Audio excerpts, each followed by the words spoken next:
오늘은 제가 한 형제의 그 간증 이야기로 말씀을 좀 열어가고자 합니다. 주식 투자로 집과 또 재산을 다 날리고 마음이 너무 힘들어서 술과 담배 이런 것들로 빠져 사시는 그런 아버지를 보면서 나는 절대 아버지처럼 살지 않겠다고 다짐을 한 형제가 있었습니다. 그래서 나름대로 이제 준비하던 그 시험에 내가 합격해야겠다. 그리고 나는 가정을 꾸리고 정말 아버지와는 다르게 나는 책임감 있게 가정을 한번 꾸려보겠다. 그러다 보면 그렇게 내가 열심히 노력하다 보면 내 미래는 달라질 것이다 라는 생각을 했습니다. 그래서 정말 자신의 그 어떤 계획을 세우고 열심히 정말 몇 년간 주일 교회에 나가는 것도 하지 않고 공부에만 집중해서 매어 달렸습니다. 열심히 시험 준비를 하는데 이 시험이 될 것 같으면서도 자꾸 떨어지는 거예요. 그러다 보니까 또 이제 이 생활비도 필요하니까 또 돈도 좀 벌어가면서 또 계속 도전을 하면서 시험 준비를 했는데 이게 잘 안 되는 거예요. 그러다 보니까 시간이 이제 많이 이렇게 흘렀습니다. 그런 중에 이 가상화폐 바람이 이제 불어와서 막 그런 이야기 드리는 거예요. 영재 생각했습니다. 야, 이거 될 것 같다. 여기서 내가 인생 역전을 내가 한번 터뜨려 봐야겠다라는 꿈을 꾸면서 그나마 자기가 이제 그동안 모아두었던 모든 돈을 전부 다 가상화폐에 투자를 했습니다. 근데 그만 모든 것을 잃어버리고 말았죠. 그러니까 이 형제가 지금까지 이 시험만 합격하면 내가 된다 해서 투자했는데 시험이 자꾸 될 듯 안 되니까 시간 다 가버리고 이제 가지고 있던 돈도 다 잃어버리고 좌절감이 몰려왔어요. 너무 힘드니까 술, 담배, 게임 이런 것으로 현실을 회피하기 시작했습니다. 그러던 어느 날 자신이 정말 나는 아버지처럼 살지 않겠다고 다짐을 했는데 어느샌가 자기의 모습 속에 아버지의 모습이 있는 것을 보고 충격을 받습니다. 그리고 두렵기 시작합니다. 나도 이러다가 아버지처럼 되는 거 아니야? 그제서야 오기로 붙잡고 있던 시험을 내려놓습니다. 그리고 미련 없이 떠났던 교회로 다시 돌아와서 하나님 말씀을 붙잡고 그런 고백을 합니다. 실패의 사건으로 낮아지지 않았다면 하나님을 찾지 않았겠구나 라는 것을 인정하면서 하나님 앞에 감사하고 이제 말씀하셔서 새로운 삶을 소망하면서 살아가는 간증입니다. 하나님 없이 내 노력으로 내가 어떤 그 업적을 이루어서 내 인생의 역전 한번 꿈꿔보겠다라고 하는 이 형제의 모습이 어찌 보면 저와 여러분 우리 안에도 이런 모습이 있지 않는가라는 생각을 해봅니다. 아마 그런 생각을 해봐요. 이 형제가 그 시험에 합격을 하고 원하는 꿈을 이루어서 세상에서 잘 나갔다면 아마도 그 형제는 하나님 없이 그렇게 잘 나가다가 이 세상을 마무리했을지도 몰라요.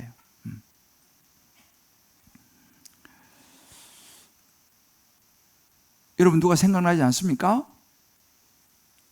우리가 지금 출애굽기를 통해서 계속적으로 하나님과 바로 왕과의 관계 또 모세와 이스라엘 백성들 애굽 사람들의 관계들을 쭉 보고 있는데 어찌 보면 바로 왕의 모습이 보입니다.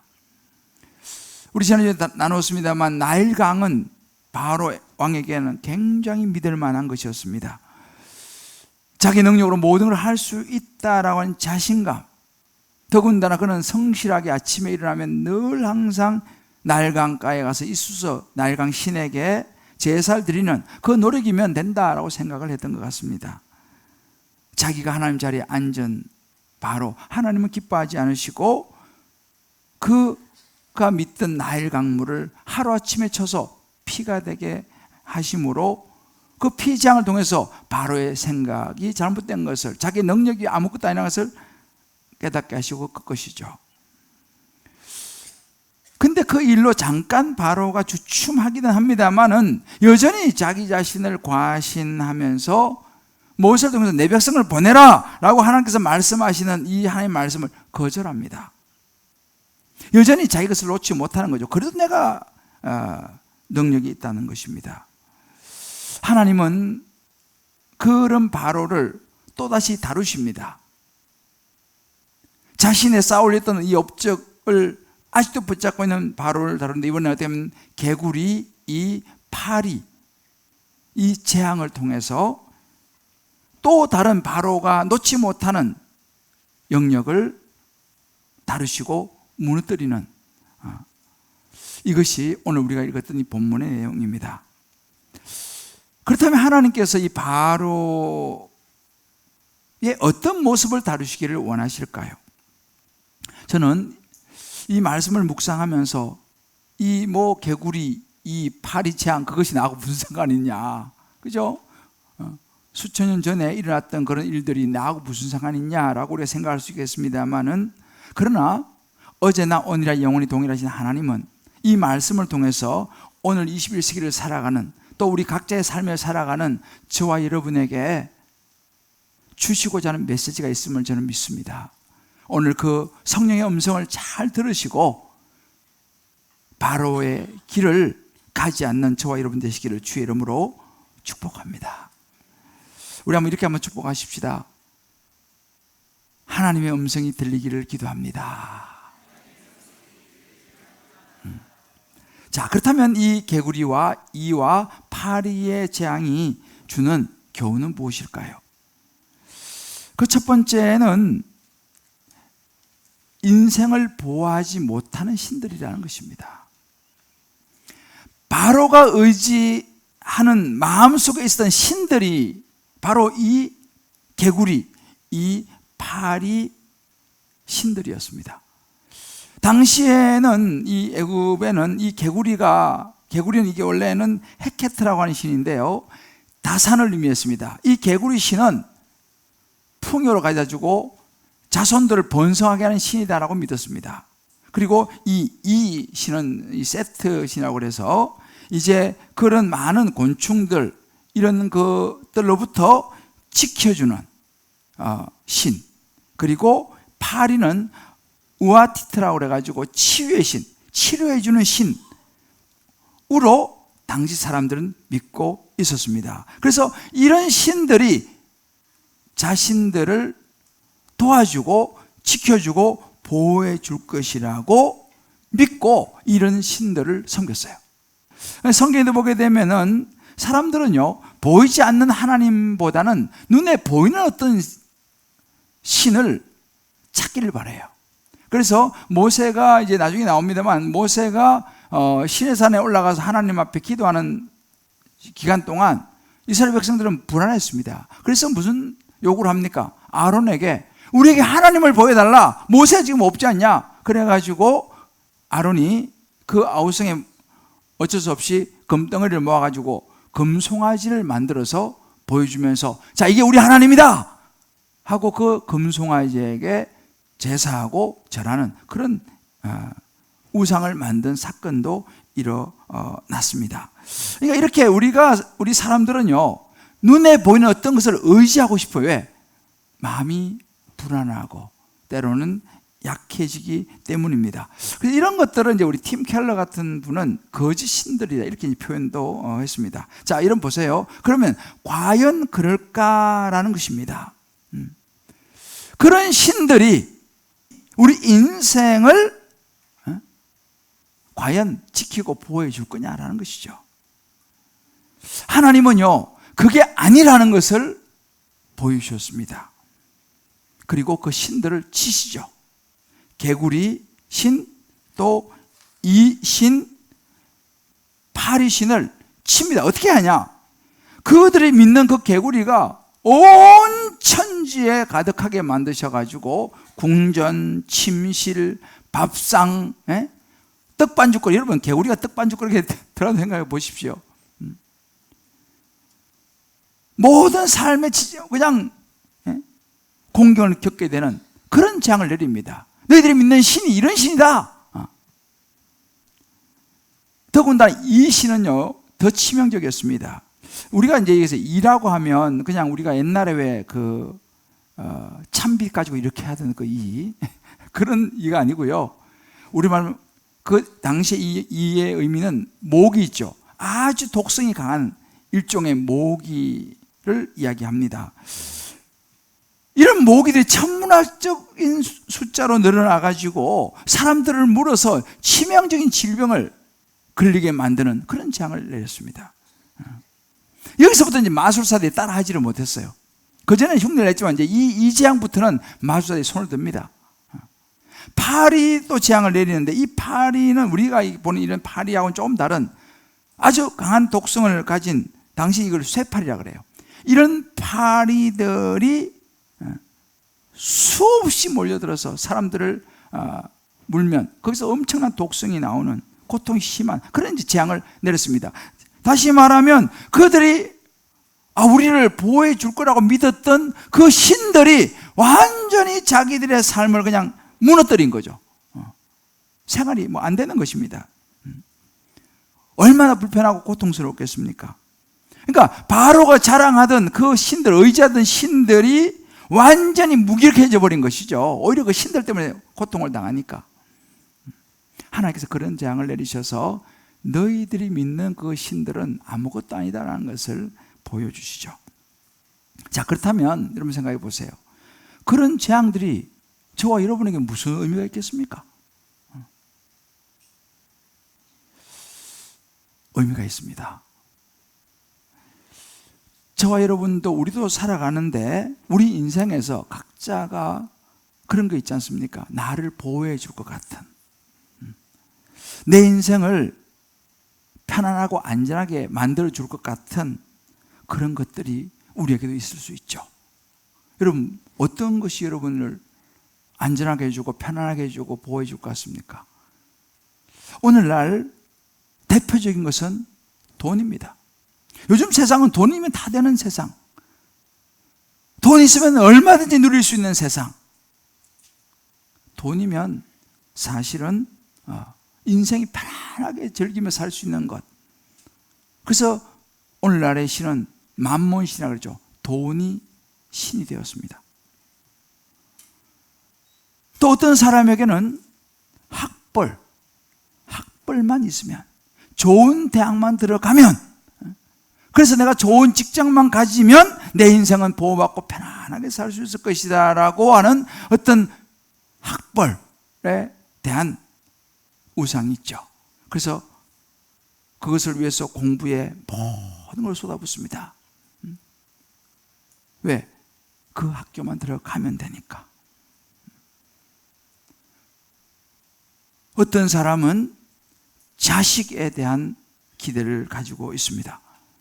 우리 자식이 그런 좋은 대학만 들어가기만 하면, 그런 좋은 직장만 얻기만 하면 이 자식은 앞으로 보장된다. 그러니 너 반드시 그 학교에 들어가야 되고 반드시 그렇게 돼야 돼. 왜? 너의 인생 그걸로 보장받을 수 있어. 그들이 의지하는 신이죠. 어떤 사람은 어떤 지위입니다. 어떤 사람은 어떤 자격증입니다. 그래서 어떤 자격증을 따서 합니다.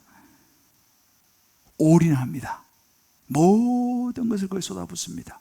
이 청년처럼 말이죠. 심지어 교회도 안 갑니다. 예배 안 드립니다. 하나님도 일단 접습니다. 왜? 지금은 공부해가지고 그 학교를 들어가야 되니까. 지금은 공부해서 그 자격증을 따야 되니까. 지금은 돈을 벌어야 되니까. 심지어 사람들과의 관계도 끊어버려요. 친구와의 관계도 끊어버려요. 왜? 일단 그것을 내가 성취해야지만이 내 인생이 보장될 것 같으니까. 하나님은 일단 접습니다. 과연 그렇다면 그런 것들이 나의 인생을 보호해주고 구원해 줄까? 내 자녀의 인생을 구원하고 다 보호해 줄 것인가? 물론 그런 것들이 우리 삶에 있어서 어느 정도 필요해요.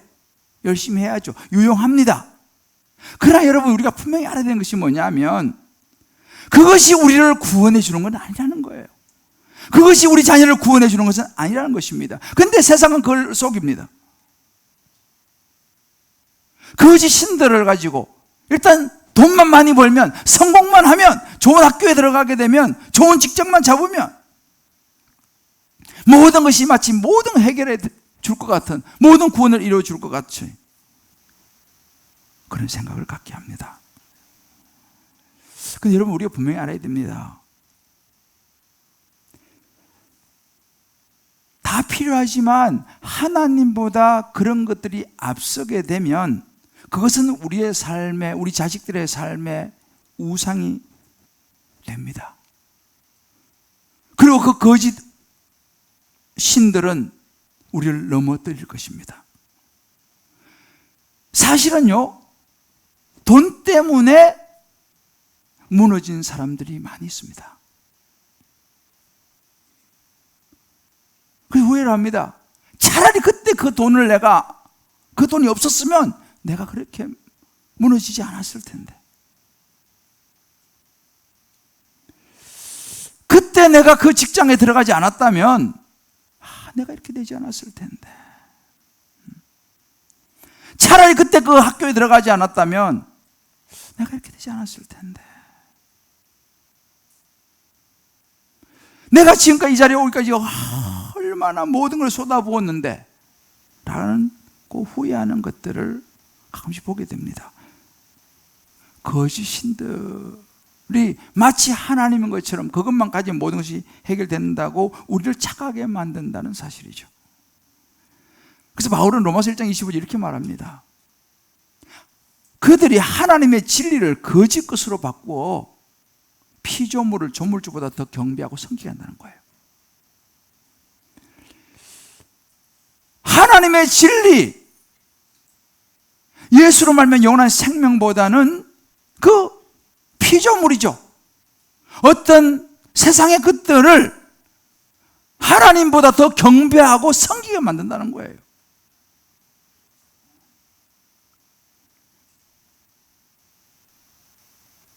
그래서 바울은 이런 이야기를 해요. 고린도서 10장 12절에 그런 적 선줄로 생각하는 자는 넘어질까 조심해야 된다. 아유, 저는 그렇지 않습니다. 저는 확실하게 하나님 붙잡고요 합니다. 과연 그럴까요? 바울이 말하는 거예요. 항상 너가 섰다고 생각하느냐? 넘어질까 조심해라. 자, 우리 한번 이게 바로 바로의 모습이죠. 인생을 보호하지 못하는 신들을 붙잡은 거죠. 우리 한번 적용해 보십시다. 말씀 노트에 나와 있습니다.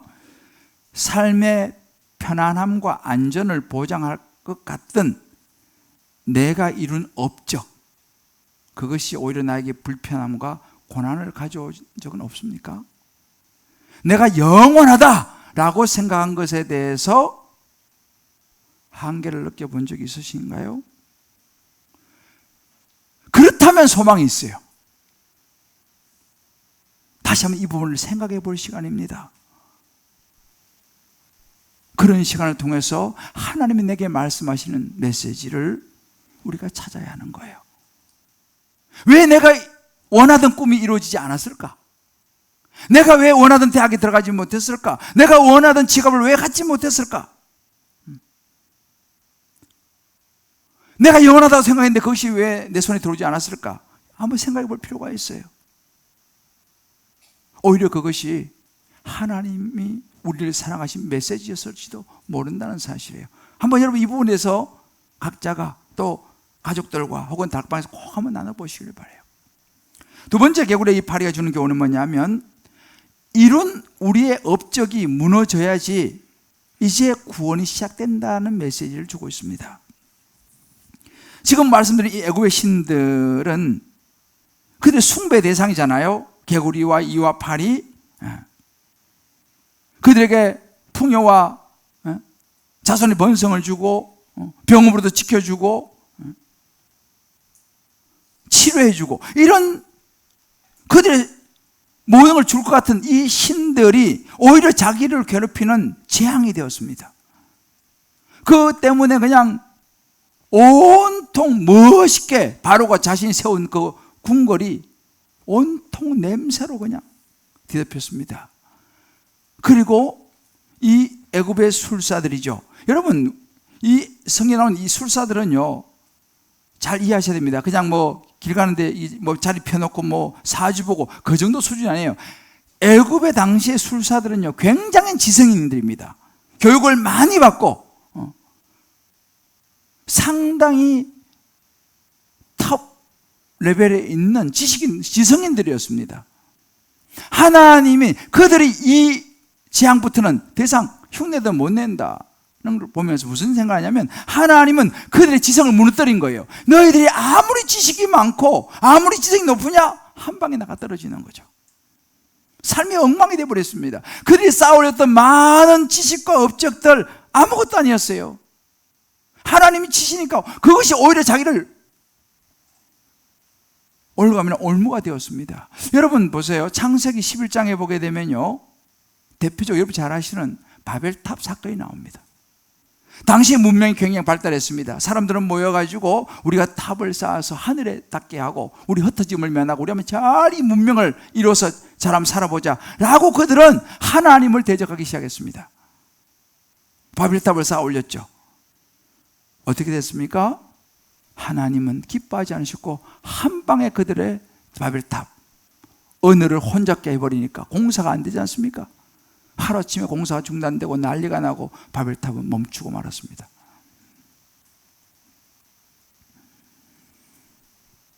하나님이 치시면 한 방에 모든 것이 무너져 버리는 거예요.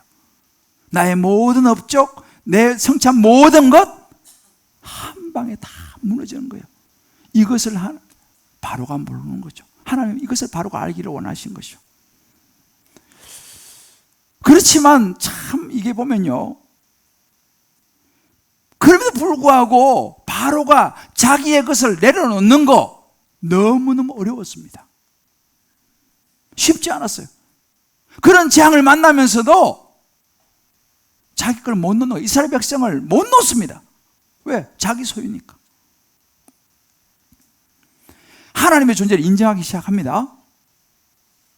그리고 겨우 타협하면서 이야기하는 건 뭐냐면 25절을 보게 되면, 자 그래 좋다. 그러면 제사 드리고 싶으면 여기서 그냥 제사 드리라. 여기서 너희들 하나님께 제사 드리고 예배해라 라고 이야기합니다. 모세가 노하죠. 여기가 아닙니다. 우리는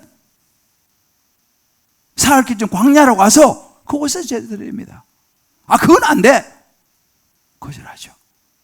또 이 재앙 파리장이 임하니까 또 한 발짝 더 물렀습니다. 28절에 보게 되면 그래 좋다. 그러면 그래 가서 예배 드리라. 그러나 너무 멀리는 가지 마라. 멀리는 안 된다. 요 근처에서 요 가까운 광야에 가서 제사 드리라. 그리고 나를 위해서 기도해라. 여러분 보세요. 이게 사람이에요. 이게 저와 여러분의 모습인지 몰라요. 그만큼 어렵습니다. 내 것을 내려놓기가 있잖아요. 내 생각을 내려놓기가요, 이렇게 어려운 거예요. 이렇게 구원받기가 어렵습니다, 사실은. 그런데 중요한 것은 뭐냐면, 분명한 것은 나의 어떤 업적, 나의 어떤 경험, 내가 의지하는 어떤 신을 있잖아요, 내려놓아야지 하나님의 구원이 시작되는 거예요. 여러분 베드로를 아시죠? 베드로는요, 갈릴리 호수에서, 갈릴리 바다에서 잔뼈가 굵은 어부입니다. 너무너무 잘합니다. 그런데 이 베드로가 고기를 잡는데 밤새도록 고기를 잡는데 한 마리도 못 잡았어요. 그때 예수님께서 찾아오셔서 베드로에게 이런 말씀하시죠. 누가복음 5장 4절 보면 깊은 데 가서 그물을 내려 고기를 잡으라, 이렇게 이야기를 합니다. 그때 베드로가 선생님 우리가 밤새도록 수고해서지만 못 잡았습니다, 이렇게 이야기하는 거예요.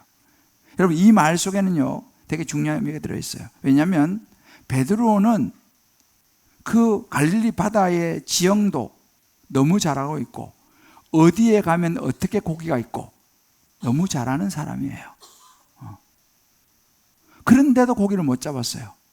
근데 예수님이 나타났는데 이 사람은 예수님은 목수예요. 목수의 아들이에요. 목수예요. 목수가 뭘 한다고? 훈수를 두는 거예요.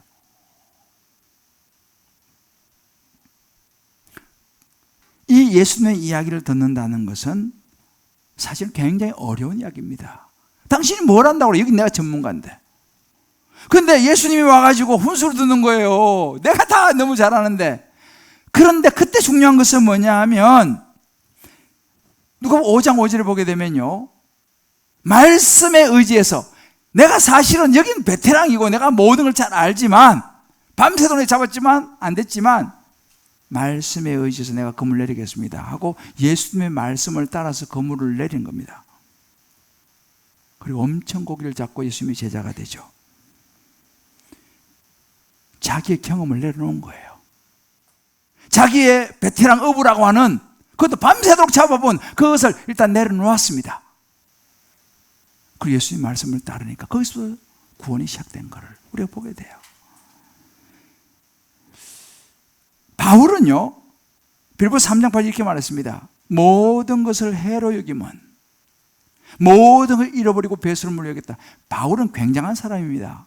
최고의, 이제 앞으로 나오겠습니다만 최고의 당대 학벌을 가진 사람이고 최고의 대학을 나온 사람이고 정말 능력 있는 탁월한 사람이었습니다. 그런데 그 바울이 그 모든 것을 다 해로 여기고 배설물로 여기고 내려놓았어요. 그는 예수님을 만났고 구원을 받았죠. 참 여러분, 사실은요, 이게 쉬운 이야기가 아닙니다. 뭔가 교회도 맞잖아요. 뭔가 내가 이루고 나면요, 그것이 나에게 정말 명예가 되고 업적이 돼서 겸손하기가 굉장히 어려운 것 같아요. 제가 교회를 개척을 하고 이제 처음 막 시작했을 때 정말 우리 청년들 한 10명, 작년, 그 당시 작년 한 2가정 이렇게 해가지고 교회를 개척을 했는데 한 정말 몇 년 사이에 성도들이 막 몰려오더라고요. 그리고 그 당시는 1년에 보통 400에서 500명이 등록을 했어요. 별로 안 놀라시는데 굉장했습니다. 1년 52주 매주 등록을 하는 거예요. 성도들이 막 그렇게. 그러니까 여러분 생각해 보세요. 개척해서 안 된다 그런 시절이었어요. 그때도요. 개척은 안 된다 그런 시절이었는데 성도들이 몰려오는데 제자훈련을 막 시키는데요. 제자훈련 신청받아면 막 진짜 좀 과장하면 벌떼처럼 신청을 하는 거예요. 훈련시킬 사람이 없었어요. 그래서 제가 어떨 때는요 50명, 60명씩 제가 혼자서 제자훈련 시켰어요. 왜? 사람은 많은데 시킬 사람이 없으니까 5반씩 막 시켰어요. 그럼 무리해가지고 병원 입원도 하고 그러니까. 그래서 저는 막 내 마음에 그런 생각이 드는 거예요. 이야, 역시 내가 옥하는 목사님의 수제자구나. 내가 제자훈련을 잘해가지고 이렇게 사람들이 몰려와가지고 막 제자훈련 받고 막 사육훈련 받고 막 순장 파송하고 막 1년에 막 400명 500명씩 막 등록을 하고 하니까 저도 모르게 내가 안 그런다고 하면서도 어깨가 막 올라가고요. 그러면 그렇지 내가 제자훈련에 옥하는 목사 좀 난 것 같기도 하다 막 이러면서 착각을 하면서 교회가 막 그렇게 막 1000명, 2000명 막 넘어가니 그때 주일 학생들이 막 1000명이 되는 거예요. 출석만 그것도. 그러니 뭐 이야. 나도 모르게 그것이 내 업적이 되고 나의 자랑이 되고 내가. 근데 있잖아요. 하나님이 그걸 기뻐하시겠어요? 하루아침에 하나님이 치시더라고요. 하루아침에 치셨어요. 내가 그렇게 자랑하던 그 제자 훈련이라는 것이 한 방에 내 눈앞에서 무너지는 것을 제가 경험을 하게 됐어요. 아무것도 아니더라고요. 그렇게 몰려오던 사람들의 마음이 돌아서는 것이 하루아침이더라고요.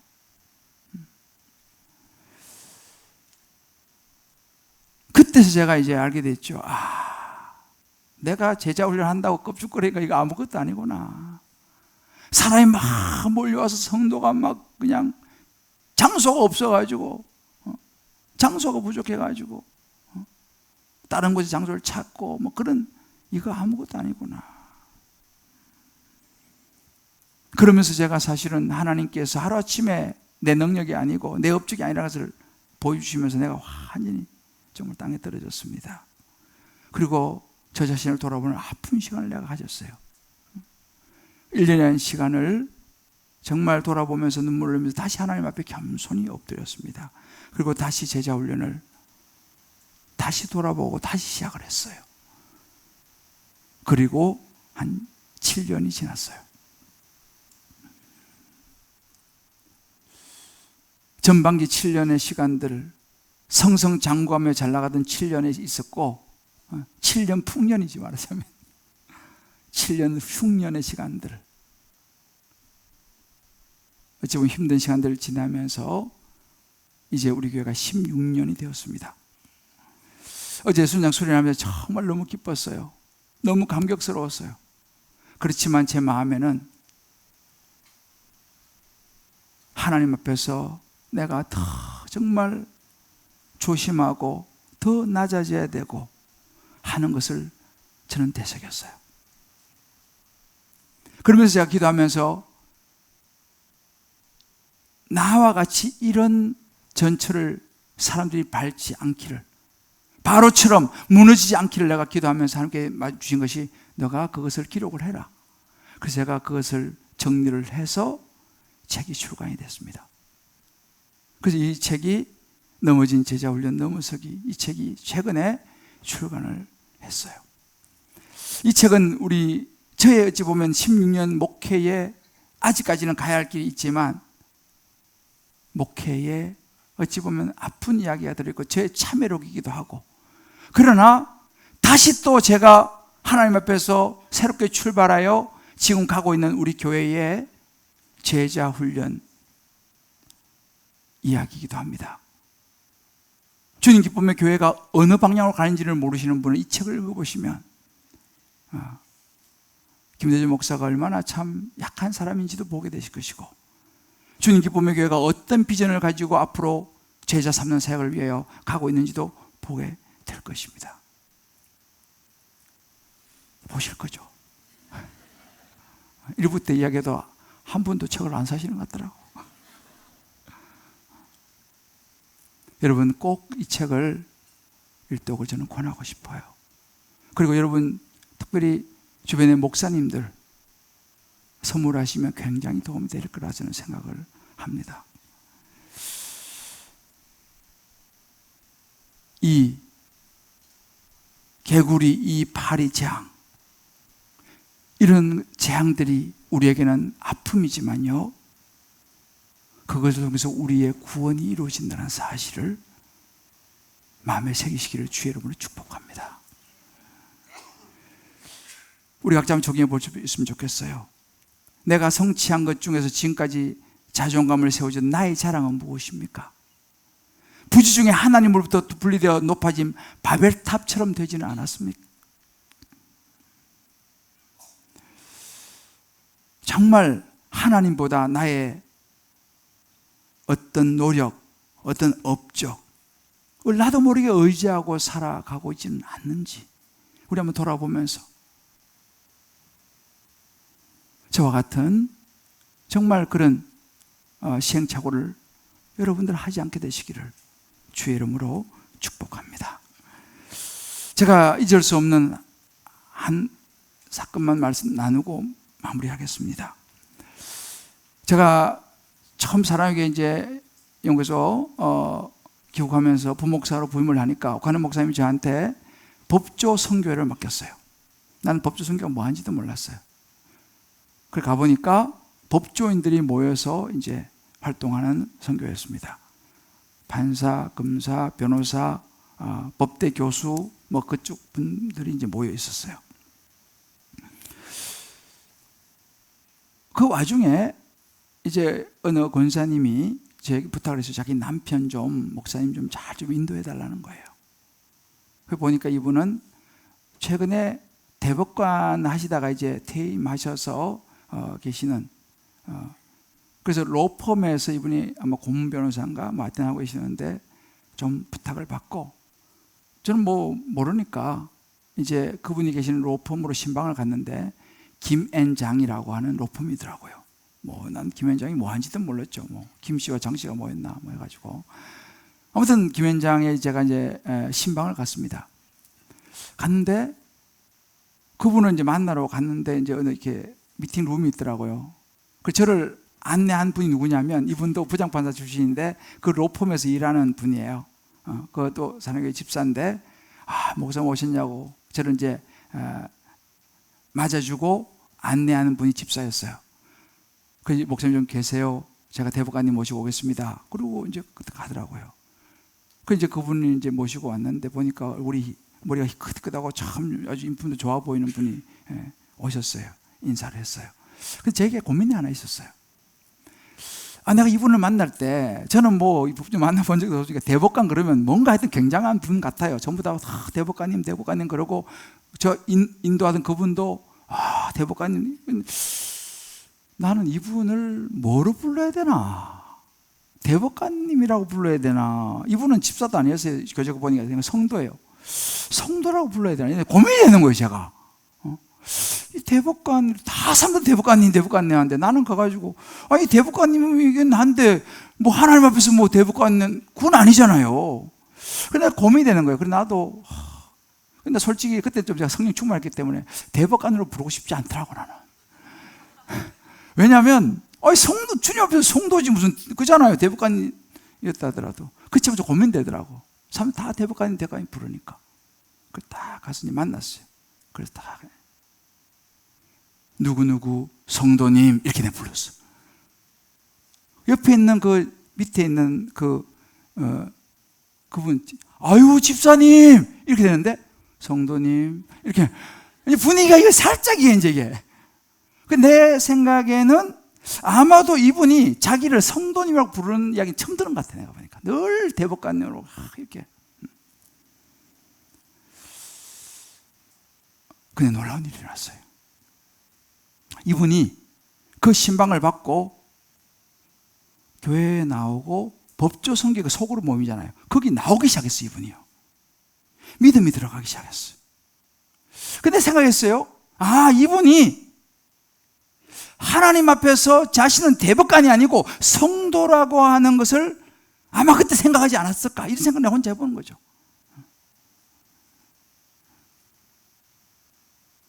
왜? 항상 대법관이었으니까. 근데 자기는 성도라는 거거든. 진짜 그때부터 이분이 말씀이 들리기 시작했어요. 그리고 법조성교회 대법관이 나오니까 막 부흥하더라고. 그리고 그 다음에 그분이 집사 직분을 받았습니다.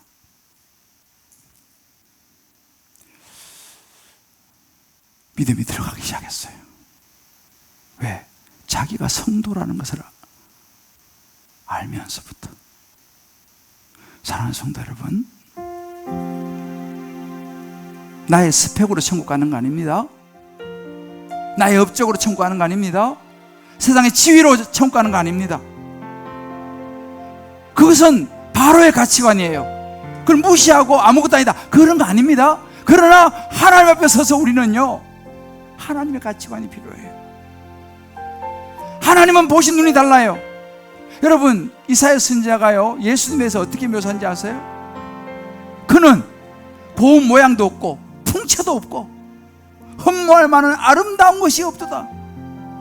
멸시당하였고 사람들이 그를 귀하게 여기지도 않았어요. 예수님은 그런 분이셨어요. 예수님은요, 학위도 없어요, 학벌도 없어요, 지위도 없어요. 목수의 아들이에요.